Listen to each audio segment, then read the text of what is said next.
My dear students, welcome to all of you. The topic of my today's lecture is general characters of angiosperms.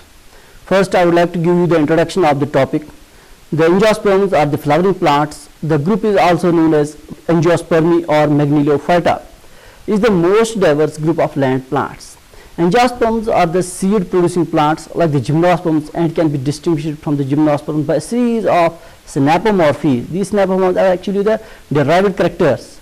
These characteristics include flowers, endosperm within the seeds, and the production of fruits that contain the seeds. Angiosperms represent the most advanced group of plants. The plant body consists of underground root system and an aerial shoot system. The shoot system contains vegetative parts and the reproductive parts. The root serves two primary functions, that is anchoring and absorption. Roots may show some modifications for performing specific functions. These modifications may be storage of food or for providing mechanical support or for the other vital functions. The main axis of the shoot system is called a stem. It is ascending portion of the plant body and bears distinct nodes and internodes. Branches, leaves and buds may also arise at the nodal regions. Stem may be erect and strong or may be weak, prostrate, decumbent, creeping, twining or climbing type. Now we will discuss its habitat and distribution. The angiosperms are the principal components of nearly all the land habitats. Angiosperms comprise about 90% of the kingdom Plantae. The total number of described species exceeds 250,000 and many tropical species are as yet unnamed. During the past 130 million years, flowering plants have colonized practically every conceivable habitat on the earth. From deserts and alpine summits to fertile grasslands, fresh and marine waters, the three largest and widely distributed flowering families containing the greatest number of species are the sunflower family, that is Asteraceae, with about 23,000 species, followed by orchid family, Orchidaceae, with about 19,500 species, and the legume or pea family, Fabaceae, with 18,000 species. The total number of species of all the three enormous families alone is approximately 62,000. That is roughly 25% of all the flowering plant species on earth. Now we will see its morphology. The plant body of angiosperm is a sporophyte. It is differentiated clearly into two regions. The ascending portion of the plant body is called a shoot system and the descending portion is called a root system. The shoot system has an axis that is called stem, which is differentiated into nodes and internodes. At the nodes, lateral appendages called leaves arise. The leaves are green in color. Also seen at the nodes are structures called branch and flowers. The branches also produce leaves and flowers. Flowers are the reproductive structures. The tip of the stem usually has a terminal bud, which brings about the linear growth. In the axil of the leaf, at the angle between the leaf and the stem, there is an axillary bud, which brings about the formation of a branch or an inflorescence or a flower. There are two kinds of functional structures in an angiospermic plant body, namely the vegetative parts and the reproductive parts. The root, stem, branch and the leaves represent the vegetative part of the plant, whereas the flowers represent the reproductive part. Now we will see these parts one by one. Number one, root system. Root is the descending portion of the axis of the plant.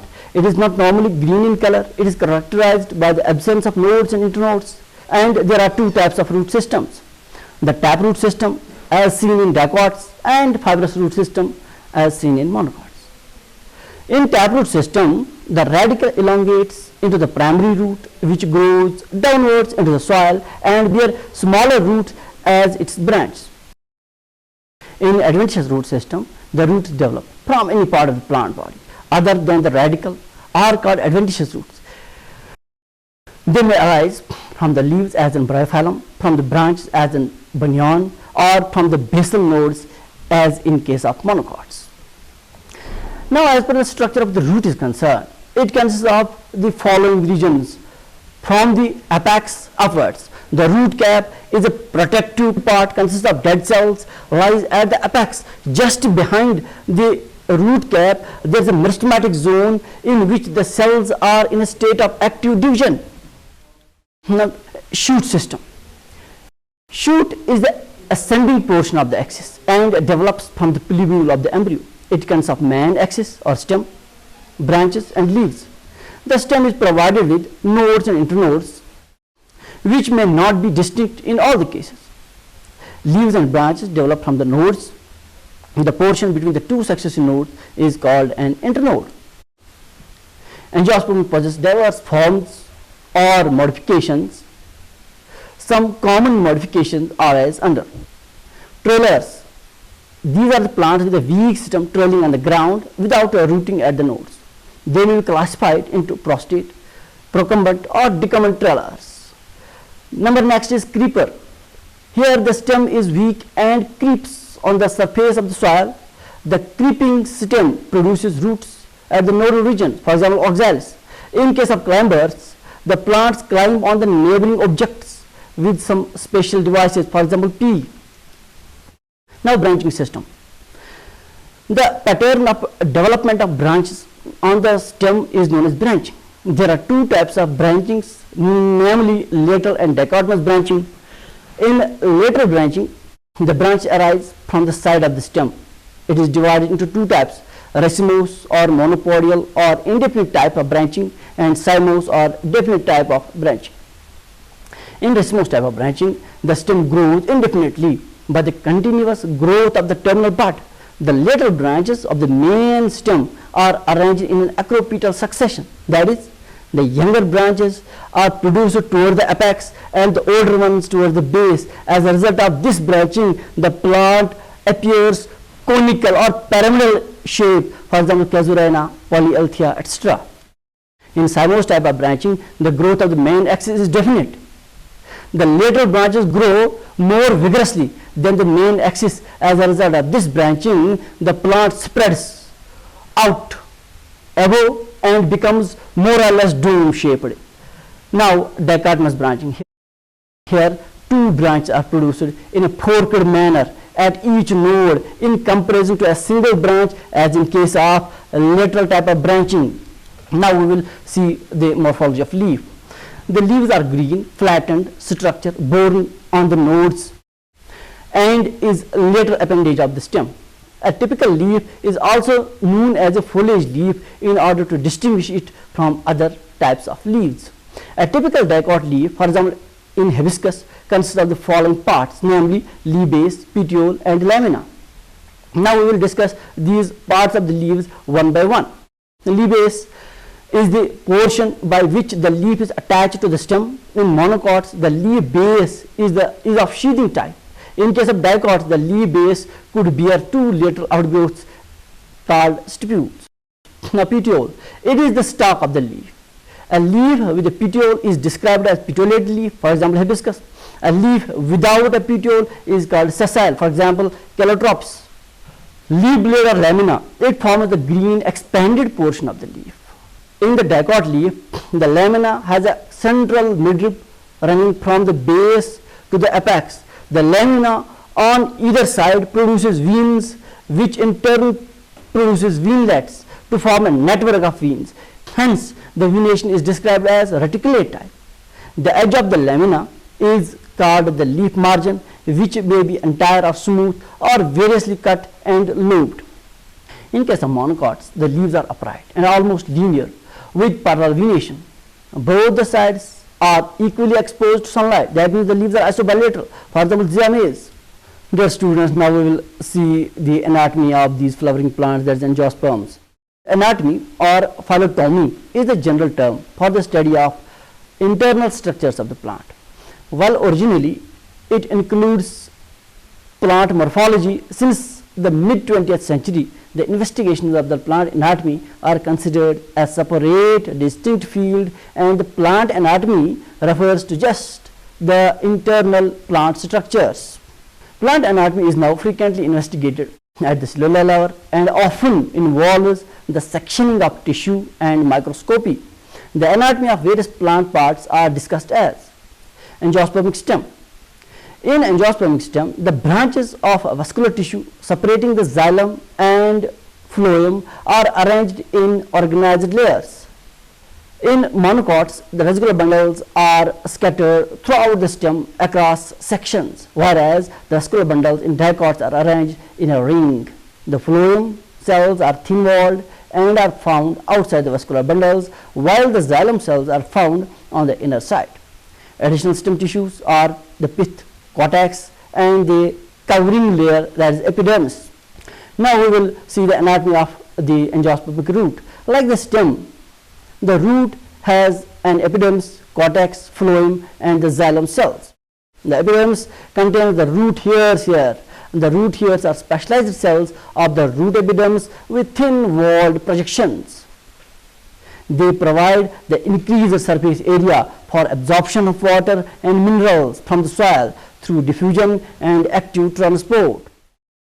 The main functions of the roots are absorption, which is accomplished through the root hairs. The root also provides anchorage of the plant with the ground. Some of the roots have additional function of storage of food, like roots of turnip and carrots. Now, anatomy of leaf. Leaves are the plant organs which perform the function of photosynthesis. The angiospermic leaves have a waxy cuticle on the surface that prevents excessive loss of water. The upper epidermis, that is the top layer, of the leaf, generally does not have any stomatal opening. This is the adaptation to inhibit excessive transpiration so as to conserve the loss of water. Another photosynthetic adaptation is the palisade mesophyll layer, which is spread over a large surface area of the leaf. It contains chloroplasts and are directly under the upper epidermis so that they are well exposed to sunlight. The leaves also have spongy mesophyll toward the lower surface, which contains the air spaces into which opens the stomata.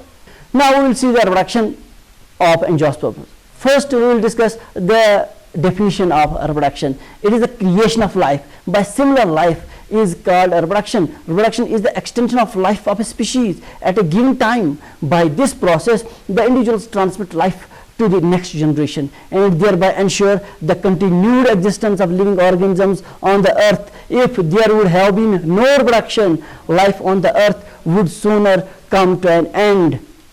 The angiosperms reproduce by several methods. They are broadly grouped into two types: asexual or vegetative reproduction and sexual reproduction. In case of asexual reproduction, new individuals are produced from a single parent without the act of fusion of gametes. The new individuals so formed are generally identical to the parent plant, as only mitotic division takes place during the development. The regeneration of the new plants from portion of the vegetative organs is very common and is called a vegetative propagation. For this purpose, organs like the root, stem and leaves, flowers, etc. are variously modified to produce the new ones. The method of vegetative propagation can be classified into two types: natural vegetative propagation and number two, artificial vegetative propagation. In natural vegetative propagation, a part of the plant, which may be stem or root, leaf or flower, gets detached from the body of the mother plant.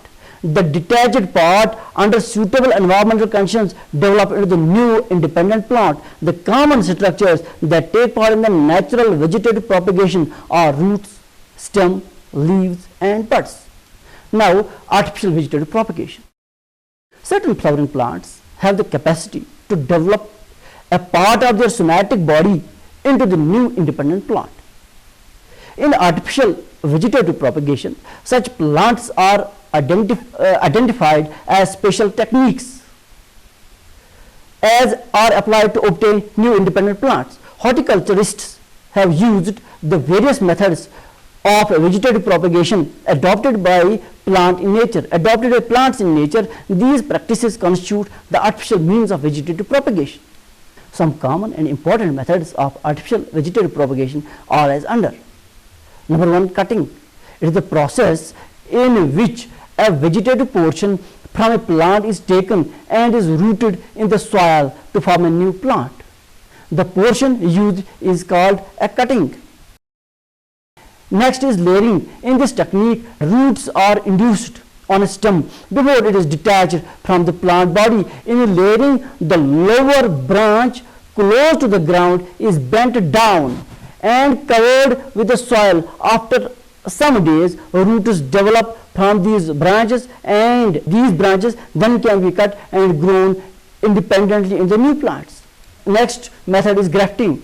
It is the process of joining together parts of two different plants of closely related varieties in such a manner that they live as a single plant. This is usually practiced among dicotyledonous plants, especially fruit trees. Of the two plants, one is rooted in the soil, is known as stalk. The other part being grafted over is known as shoon. Next method is guti. In this method, a healthy and a woody branch is selected, and the bark is sliced out. A thick plaster of grafting clay is wrapped around the sliced ring. The plaster is formed of clay, cow dung, finely cut hay, and water. Care is taken to keep the guti moist. In about 2 to 3 months, the roots emerge from the guti. The guti is now cut below the plaster for propagation. Examples are lemon, orange, guava, and lychee. These are usually propagated by using this method. Next method of propagation, very important method of propagation, is micropropagation or propagation by tissue culture technique. In micropropagation, a small amount of tissue from a suitable part of the plant is excised and grown on a nutrient medium under aseptic conditions. The tissue then develops into an undifferentiated mass of cells called callus. A small portion of the callus tissue is transferred to another suitable nutrient medium where they develop and differentiate into small plantlets. These plantlets, on being transplanted, develop into the new plants. Now, dear students, we will discuss the sexual reproduction, especially the sexual reproduction in case of angiosperms. Sexual reproduction is the formation of new individual following the union of two gametes.